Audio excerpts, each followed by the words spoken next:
Shoppers crave personalized experiences from the brands they love, and a great mobile app from favorite brand does exactly that. And that is where you need IMSHOP. Fast launch with any e-commerce platform, utilize advanced loyalty programs, retain customers with community, improve conversion with content, assist your customers anytime. Best thing about IMSHOP, you can launch a fully functional mobile app with all the benefits in just 6 to 8 weeks due to ready integrations. Join many retail leaders who already use IMSHOP. IMSHOP.AI, apps for e-commerce and retail. Hey, hello everybody, and welcome to the podcast. My name is Filip Lipkowski. I'm the host of the show, and today I have a very fantastic guest for you. And I'm very excited personally because we're going to talk finally about AI on this channel. And I have Sharon Gai for you, who is recently one of the top voices on LinkedIn when it comes to AI and everything to do with AI in retail. Hi, Sharon. Hi, Philip. It's good to see you again after 4 years. Oh yeah. We did a podcast 4 years ago. Yeah, a lot of things changed. AI 4 was or not 5 that. years. No. We were AI was, talking about e-commerce and difference between European and Chinese e-commerce.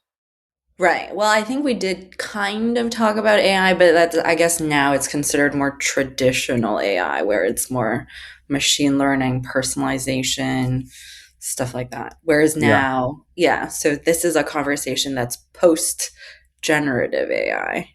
100%. Yeah, we were Yeah. discussing ideas back then, and now we're discussing like what to do with everything's happening post Yeah. implementation of the ideas. Cool. So Yeah. I know that you're writing a book, or you're constantly like releasing some new materials, and we will leave the link to Sharon's LinkedIn in the description below. Go check it out, subscribe. She posts almost regularly, a lot of cool stuff. But you recently launched a new book. Can you maybe tell us a little bit about this book and what it's about, the key ideas?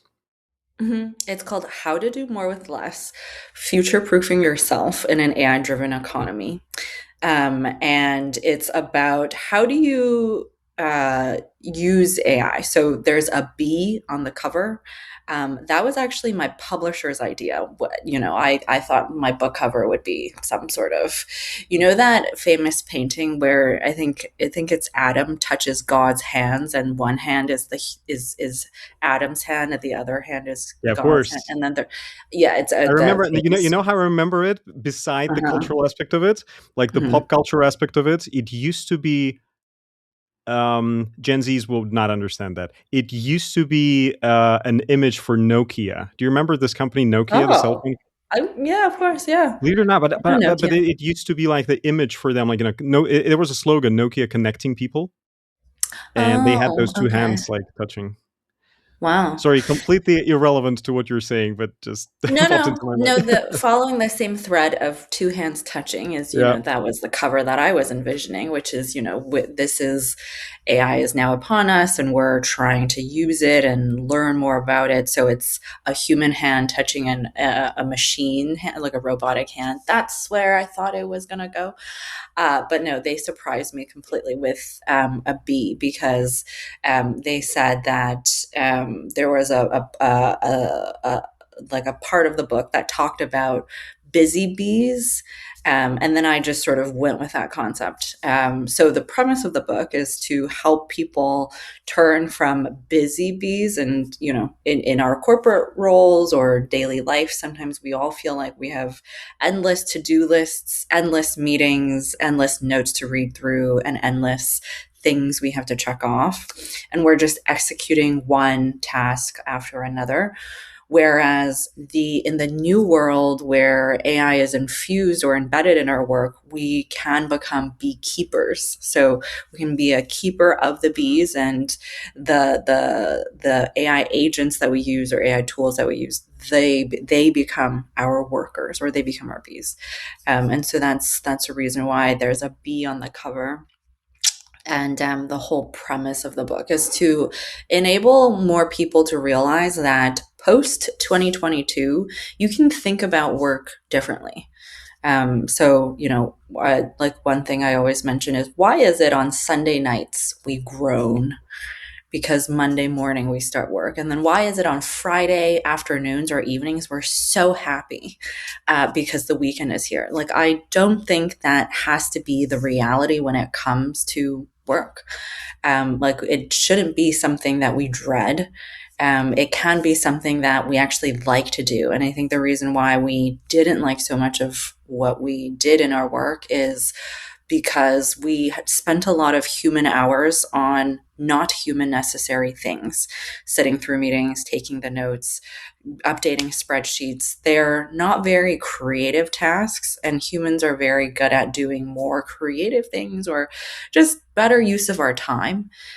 So how do we use AI to do that? And that's the main message of the book. Wow, nice. And I actually really love the analogy. Kudos to your publisher. It makes a lot of sense with the beekeepers and the bees. I mean, like everybody would want to be the beekeepers. But tell me more about like if we are trying to unwrap this idea of the bees. People used to do a lot of manual stuff. Yeah, we get that. But can everybody become beekeepers, or how to get through this, like shift that is happening? Will everybody be able to become beekeepers? Yeah, I think so. Yesterday, I was talking to a Canadian company. They're a very, very large company, actually. Um, I'm not going to say who because I think that will do them a bit of a disservice, but they were telling me that a lot of internal people are very resistant to using any of their tools because they think, well, I'm going to use these tools. It's going to train off of what I know. And then you'll probably lay me off in 6 months, in 12 months. So why would I do? So there's almost like an internal rebellion happening of like some employees will just use it on the surface levels, give the thumbs up whenever their boss says, let's start using and pretend that they're for it. But in the background, really, are very resistant to it. And this sort of attitude and mindset can spread in a pretty toxic way across a company. Because I think from a numbers perspective in a company, most people are IC roles. Most people are individual contributor roles instead of VP roles who really want to drive adoption and make things more efficient. And who the people that are looking at productivity and the actual numbers. So part of so can everyone be a beekeeper? They can, as long as they're more welcome to it. As long as they realize, I think the big thing is the surrounding the fear of using AI. It's like, yes, you can in your current corporate role slow yourself down, but your company also has a competing company that maybe probably does what your company does. And if that company starts to use AI and upgrades all of their employees doing it, then you'll slowly realize that after a couple of years, there's going to be a gap that widens. And that company is most likely going to produce things faster at a lower cost. And then, by that time, if you're in the company that just adopted it a bit slower, like, will you be around and how will you be affected? So I think for those naysayers in those companies, the message that I would give to them is, if that is going to be your mindset to this, then consider your own role's longevity from like a wider industry perspective. I mean, it's kind of like Pandora's box. It's already been opened. It's hard to put it back inside. And so once it's unleashed, there's an inevitable race. Borrowing, principles and prisoners dilemma. It's sort of like that. Like if one person is defaulting, or one company is starting to use AI, it just forces everyone to catch up. Um, um, so I think also we dreamt of another point I make in the book is we dreamt of, I don't know if you've ever read Tim Ferriss's 4 Hour Work Week before or was Oh yeah, part of I'm that. yeah, I'm pretty aware of this idea. Yeah. Yeah, and that whole idea was, how can I build something where I work less, right? Um, and the I think what's happening in the AI stuff, in the AI world, can absolutely allow you to build a system that allows you to work less, if you let it. So that's the messaging that I provide, in the book, to enable more people to rethink the way that they do work. But is the final idea to work less? I mean, like, is it achievable? Because if everybody, as you said, on the market will use the AI agents to become more effective, and we can easily see this with, those of us, and I think that all of our viewers and listeners using some kind of LLMs in their daily life.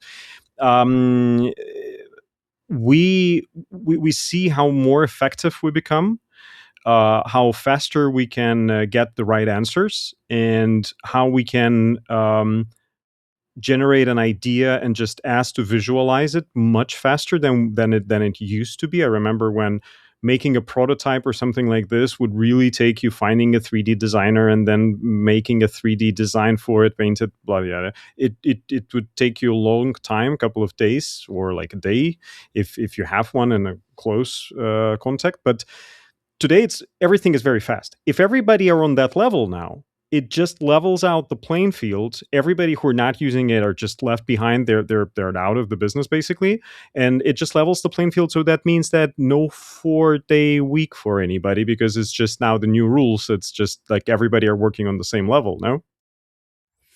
Yeah, so I think that's when it's that's where that race component seeps in, which is, if you're the leader in the AI adoption, your team can work less, and then it will take some time for all of your competitors to start catching up.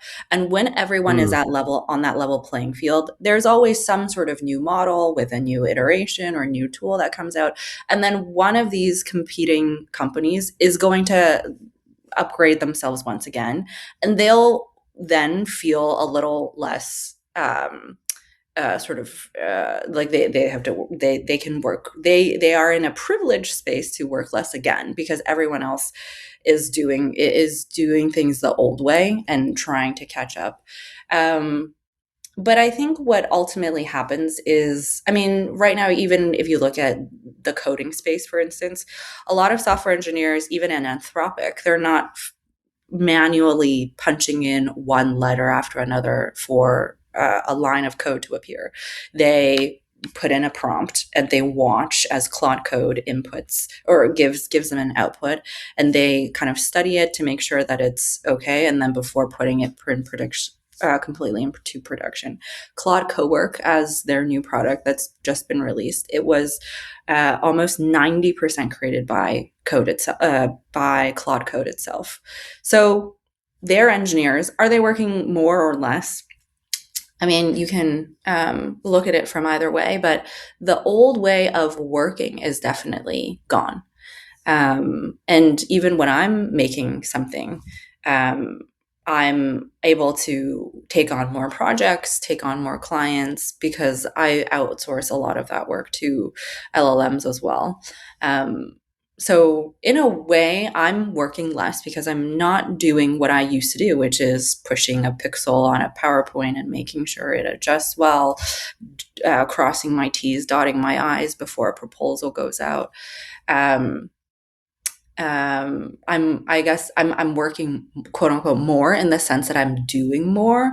But I think the amount of work that I am doing is definitely less, because I'm just the person to oversee what these tools are producing. Yeah. I cannot get rid of this analogy of like 100 years ago, people had the same exact conversation about like a tractor or, like, like a piece of machinery like this. Like, I used to plow the fields this way. And you know what? Now I get to spend more time with my family because now I have a tractor. Or like I can do a larger field. and I work the same, but now I'm getting more money because I can, plow it for myself and for my neighbors. Of course, it's a very maybe naive analogy, or very simple, but I'm sure that it's the same type of shift that is happening in the economy today, like it used to be with the invention of the engine and machinery. Very interesting. I really want to elaborate a little bit more on this idea of a beekeeper, because let me be a devil's advocate for a second here. Like you said it yourself that engineers are not typing in letter by letter anymore. It's like the Claude AI will give them according to the prompt. Doesn't it mean that if Claude AI can write its own code, like 90% of it, as you said, that those engineers are actually teaching the LLM, and then, yeah, they won't be 100% necessary? So that's not my question. The question is how to become a beekeeper in that conundrum. How do they shift? What do they need to do to actually shift? And we can take other example if you want, but how to shift from being a bee to becoming a beekeeper? I think step one is knowing what are the tools are out there. Like there, unfortunately, there has been no sort of AI 101 course that every citizen of a country mandatorily needed to learn. I think basic education as it stands is a lot of, basic high school, maybe math, college, maybe we all did calculus 101, linear algebra 101, English or whatever language is in your country. Um, and that's what we were all forced to learn. No, we are not forced to learn all of the existing AI tools that are out there, but because this new wave of capability has come out, I think it's time for some country to mandatorily tell their people to this is the base foundation class that everyone needs to take, because after you take it, you'll know what to not do anymore, or you'll know what to outsource. And that deciphering of knowing what to let go to AI, what to keep as human, is something that also, I think for a lot of people, it's confusing for them too. Like, I think I also see, if you're on LinkedIn or at social media, you see a lot of AI slop. You see a lot of AI generated things, and it's obviously not hitting, and it's almost like degrading our quality of work. And so those are instances where that person should have been taught not to put out that type of content or not to write in that way, because of the ill effect that piece of content has brought. So even deciphering, when do I use AI for something, when do I not use it, when is an output that's produced by AI good enough to show other people, that's also a skill set that we need to learn, because it's a very hazy area right now. Like, some people think this AI produced, like I've seen also a lot of companies or employees use Gamma AI, which is like this PowerPoint making tool, to create decks, and that's the final output that they give to. And I can't believe that that's the final output you give to a client. Like, it looks so horrible. You can tell it was written by AI, and it's like a level of carelessness that shouldn't be. And I hope that that's not the ending or the result of this AI revolution, for us to become more careless, or for us to just throw everything to an AI system, because that's the complete 180, and that's wrong too. And I don't think we're going to be more productive that way. So that line of what do I give over and when do I give it over and how good is it? Right now, we sort of call that judgment or human judgment. I think that's a skill that, to this date, I have not seen a well-run course or framework or guide, some piece of guidance on that yet. I think that's something that other people maybe will produce. Um, so, sorry, what was your question again? No, 100%. You nailed it in the head, because I exactly asked about this, and I wanted to hear some kind of like skill sets that a beekeeper would need, and having this Mm, critical mindset to be able to distinguish one like from another, and like see where AI has some kind of like wrong answers, or you need to change the prompt. It's really necessary, and it's most critical, I think, these days. Just using AI is not enough anymore. Just like, yeah, I know how to use I don't know, Nano Banana, and hire me as a creative. No, it's not like you become a doctor if you know how to use an X-ray. There's a little bit more to it. exactly. Yeah. Exactly. And I think to your point about the Claude engineer, like, do we need him anymore? My argument is yes, you still need him, because my thought is, even with that Nano Banana thing, like, I think a UI designer who's done 10 years of design work, you give them Nano Banana versus you give Nano Banana to me. I'm very poor in design. The two outputs that we will give you is probably still miles different. We'll give it to you maybe in the same speed. Like, I can give you a design, a new logo for a new company or thing that you're starting at the same time as that experienced designer, but our quality will probably be so different. And so I don't think we can discredit the years of experience that somebody has spent doing something, because in those years that person learned human judgment probably in that particular role.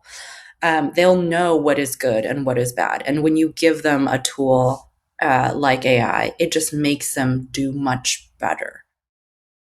Yeah, 100% agree with you.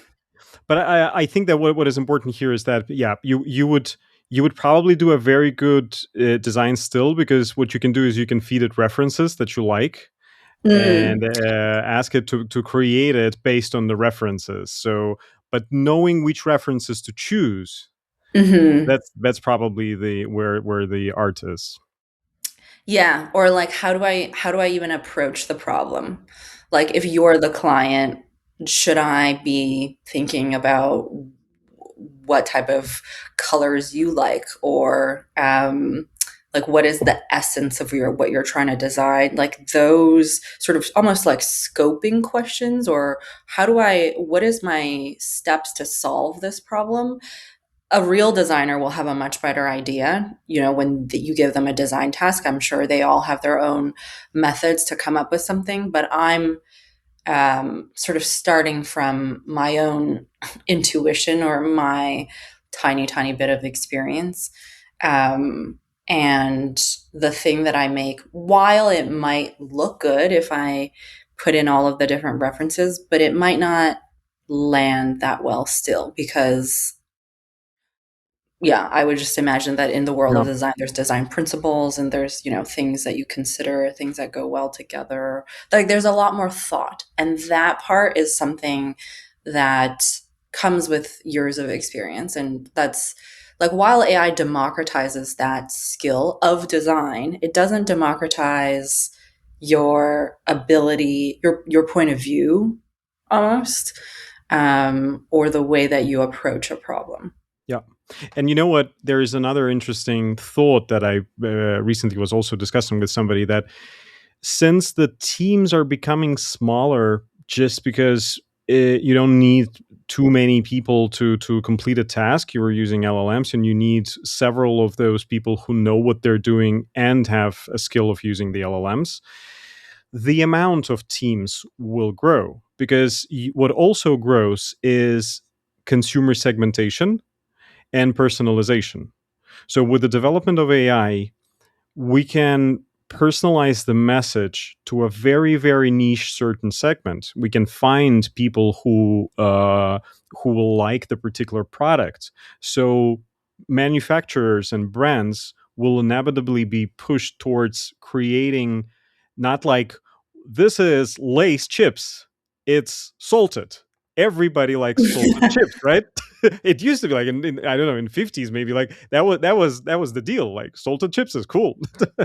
But these days, like, do you want wasabi? Do you want, I don't know, chili? Do you want this and this? Like, it will be so much more segmented, but you still need more teams to cater to more people. So we will get just much more personalization. Or What do now you I'm think? thinking it's like now it's like you can get wasabi chips, but the packaging of the wasabi chip, like if it's being sold in a like I'm in the US, like a Whole Foods, it'll be like organic potatoes that we use Yeah. that was farmed from the fields of Denver versus like if you're selling the same internal chip content but you put that in a Walmart, like it has to look different again. Like it's, I don't know, more mass colors, Yeah. more closer Who to who who Lay's thought that branding. we need a DTC brand of olive oil in a plastic package? I mean, who thought that we need another brand of like a hundredth cosmetics brand that now does it in this type of packaging with this type of influencer behind it? If you think about it, it's not only about the hype of the marketing part of it; it's also the hyper segmentation towards like that this product is created towards this group of people, to that group of people. And I think that this is part of justification of where those jobs will go. It will just be more teams working on more segmented projects. It will still require a certain level of the economic growth for people to acquire all those products, but this is a very different conversation. Yeah. Yeah. Um, I still don't think personalization um, in terms of physical products. I think like it's easy to personalize products on like their top layer, but the Mm, personalization of the product itself is probably still quite hard to do because it mm. requires something in the physical world. Yeah. Yeah. Yeah. 100%. Like in that 100%. chip example, like yeah, like I said, that internal content has to stay the same. Hmm. Like we're not gonna cut the chips differently in Whole Foods versus Walmart because that changes machinery and just a manufacturing capability. Yeah. And I think, yeah, and that's always that's definitely going to be something that's hard to truly personalize. But who knows? I mean, never say never with the amount of robotics that's also being used in factories, and factories are now being redesigned. Like there's the like the C2M concept that Alibaba used to play with, where like before you launch a new product, you look at what your potential customers were interested in buying, and then you reverse engineer that product. Um, it was a it was an experiment back in the day, but and by now they've done more of it, but it's definitely not on a mass scale. But Shein is. I mean, like this is a hyper Mm. personalized kind of like on demand creation of the product. Yeah, that's true. Shein did it. So there are companies that did it. Yeah, and Shein is, I guess, yeah, Shein has proved itself to have a model of that that's worked so far. But I mean, but it also has a lot of backlash, especially in Europe, I'm sure. Mm, yeah. So the longevity of that, I don't know. Since you touched the Europe point, I know that you've recently been to Europe visiting, and I really want to know your take on difference in development of AI between different global regions. Like, how globally will AI develop? Yeah. So I think there's three different speed zones right now. So the U.S. is operating at a certain speed. So in car analogy, I wrote this thing where I think the U.S. Donald Trump is pretty lax with AI regulation. He kind of outsources that power or that notion to the 50 states. So it's kind of like 50 different little kingdoms in the US that sets their own pace. For some states, like California is very Europe like. So, there's a lot of fines there if something goes wrong. There's a lot of things that are not allowed. And then there's states like New Jersey that's very pro AI, and they will do everything and anything, and they'll run all sorts of experiments. And so it's a little fragmented in the US, but in car terms, I feel like the US is like a sports car when it comes to AI. They just try everything, and things will crash, and it already has. I mean, with the amount of like misinformation that we have, deep fakes, the scams, and now with Claudebot and all the rogue things that's happening. Or it's, a lot of people run Claudebot with, on their own computers, and it's working when they're sleeping. So God knows what these agents are cooking up or creating. Like there's AI agents that's been given money to trade. They create a crypto wallet and they start trading cryptocurrencies. The amount of experiments that is allowed in the US is a lot. And then there's Europe, which came out with the EU AI Act last year, I believe. And then they came out with that pyramidic scheme of this is what we deem as high risk, this is medium risk, this is lower risk, and this is what's allowed. Versus if any AI company that plays in my kingdom that ignores these laws will be fined, or you'll just be kicked out of Europe entirely. So it's a lot slower. Yes, it's a lot more regulated, but it is a lot safer. So something like biometric data gathering is not allowed in Europe. Like you can't, if there's any type of AI tool that's sensing your scanning your face, or doing facial recognition, or sensing your mood. That's not allowed, but it's entirely allowed in the US. In fact, we have some retail stores that claim that I think there's like a shoe store that in Soho that changes the scent that's pushed out in their stores based on the sentiment of the consumers that walk in.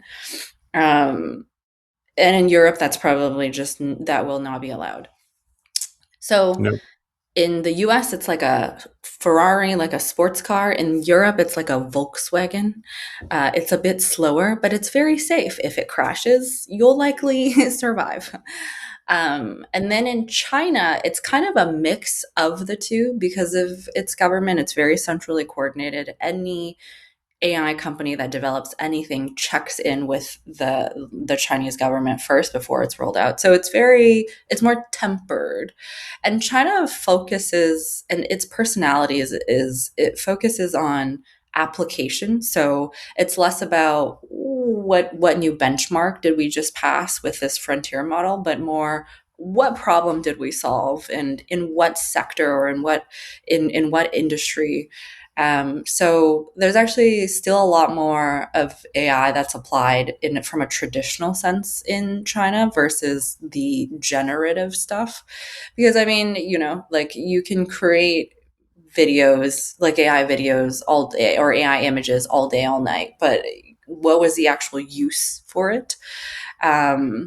So there's a huge concentration of usage, like if it's useful.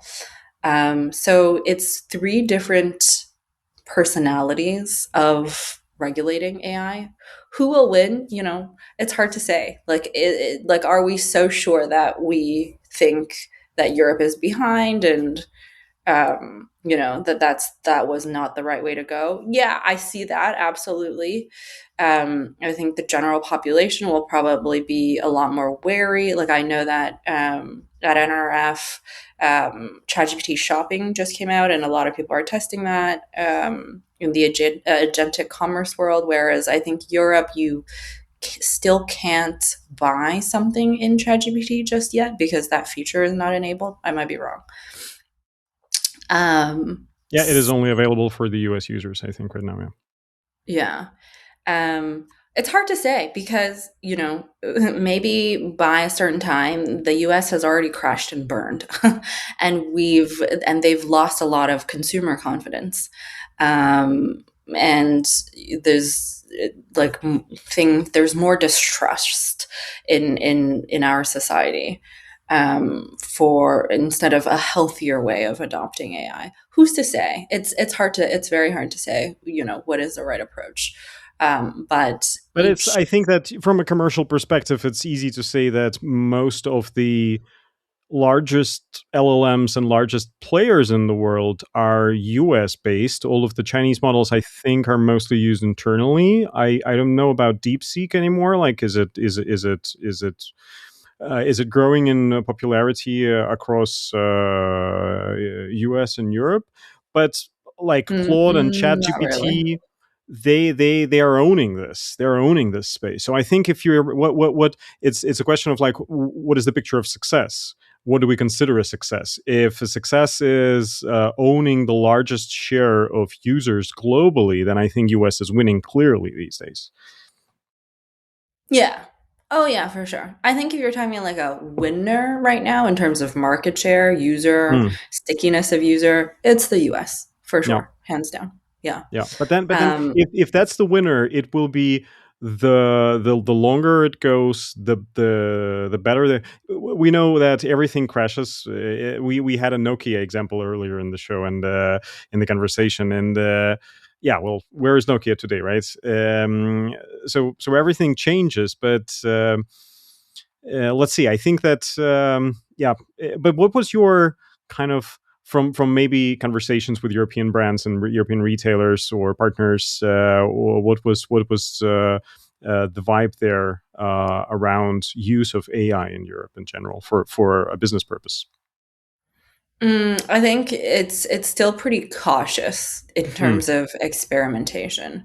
Um, from just audiences that I've spoken to in the US versus Europe, Europeans will know a lot less about AI knowledge in general, and Interesting. And where the do you see this tools it's the available. largest discrepancy? I mean, like if tomorrow you would need to consult like a large company in Europe who's doing basically the same business as the company in the US, but then they're not using AI as the US company would.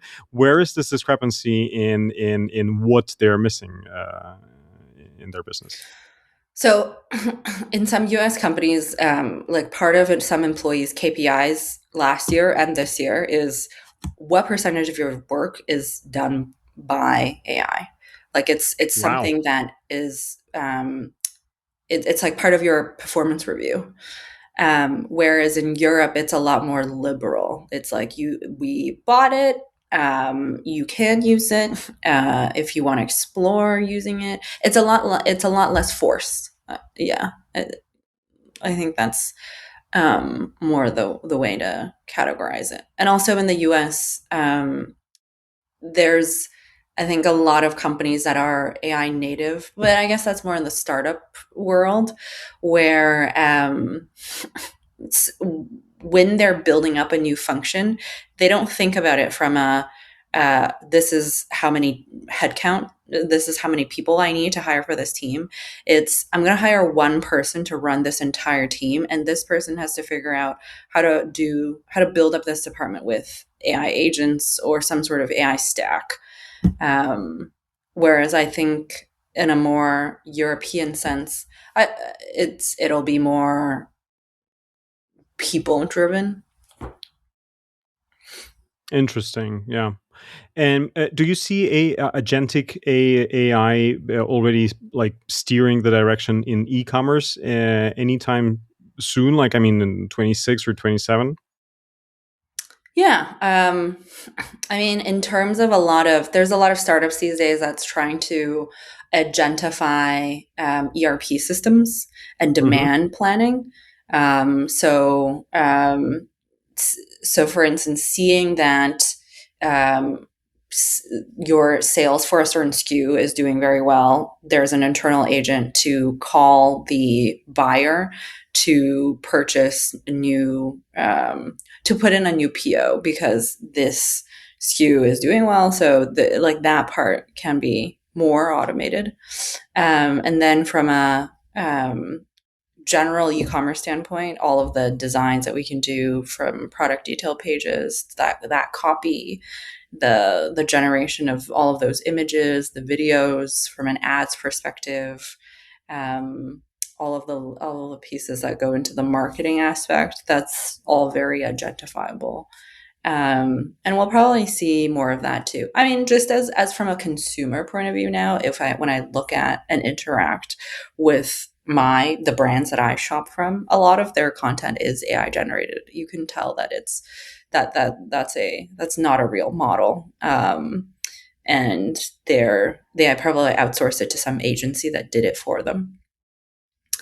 So it's appearing, and I've purchased the product, so it's working too. Like, it's not because it's an AI generated piece of image or content that prevented me from buying from them. So it still earned the sale. So I think it's one of those, and I think the big thing that a lot of brands are looking at right now is, what do we do when the shopping entity is an AI agent or an AI tool versus a person? And that was the big topic during NRF in New York, where people saw there's a huge rise in traffic from a bot versus their original consumers. Like, I think even for some auto parts marketplaces, like, their traffic is already about 10% bought. Yeah. And there should be some kind of middle layer that will, because basically that's exactly what we discussed previously about personalization. It's easy. So all of the e-commerce and retail businesses build their CRMs and their kind of personalization around trying to get to know more about their consumer in order to personalize. And these days, if it's a bot, then the bot doesn't tell you anything other than the info in the cart. But we want to know more information. So, but the bot has a lot of information from the LLM and just talking to their owner all the time. So the owner probably might choose what they are willing and what they're not willing to share to have a more personalized offers from different brands. And I think that this is looking a little bit further into the future, but some kind of middleware would be useful between the e-commerce business and the bots and the AI agents of individuals to regulate what's being shared for the sake of personalization. That's interesting. There's a lot of talk of retail media networks. Yeah. I don't know for Europe if that's the same. Like, a lot of marketplaces are building up retail media networks, and I came across, and I was thinking about this the other day. It's like, is that even going to be useful in the future when all of the shopping, not all of the shopping, but a large part of the shopping is done by bots? Because when you put up a banner in that retail media network, that's usually for a human to look at, and, oh, the colors or the Yeah. buy one get one free looks pretty good. I'm gonna click, and I'm visiting the product. Like, from the bot's perspective, they're not browsing a marketplace, just hanging out, checking out certain items. I think when a bot is shopping for their owner for their user, it's a very pointed, like, they're sent on a mission to buy something. So there's no browsing that's happening anymore. It's usually when their user has said, I have this event to go to, I need to buy something in this color because the wedding said I have to wear white, so get me that suit in white, or find me something that's fits what I'm trying to look for. And then the bot goes on a mission to try to find that item. And so if we think about it in that sense, it does destroy the way that we originally looked at funnels, like marketing funnels, which is the first part is, like getting more people to be aware of your brand. And then the second one is getting them interested.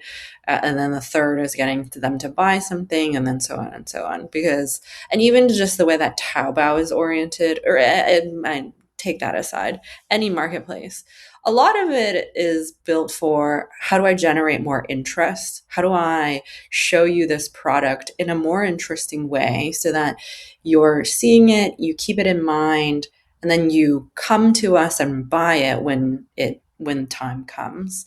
I wonder if the way that we even thought about traditional marketing is going to be turned on its head. And that there's not much useful features to cater to the bots versus the people, which is mostly what e-commerce is nowadays. Yeah, that's super fascinating. And when you said like Taobao or TikTok Shop, to that matter, what they're trying to accomplish is really create this awareness, because it's a very good vehicle for a new brand to tell their story. And I think that this part might actually stay, because this is the new TV. This is how people are spending their time these days. Like 1-2 hours easily people can spend just scrolling through this content. This is just a new TV format. But and there, I guess that there is no better way to wrap up an episode than saying a super intriguing thing of like, will Amazon survive? Because they're not offering anything rather than the logistic part. In terms of being a marketplace, it seems like they might, they might be irrelevant, because yeah, it's just a commodity. It's just like, who needs a product listing anymore? I just told the agent exactly what I want, at which price I want, when I want this to be delivered, etc., and then the agent will find me best options. So I don't need a product listing anymore. I don't need to go through the catalog. So everybody who are all of the marketplaces who are focused on the catalogs Ooh, I think we're might become irrelevant. Yeah. Oop, Sharon.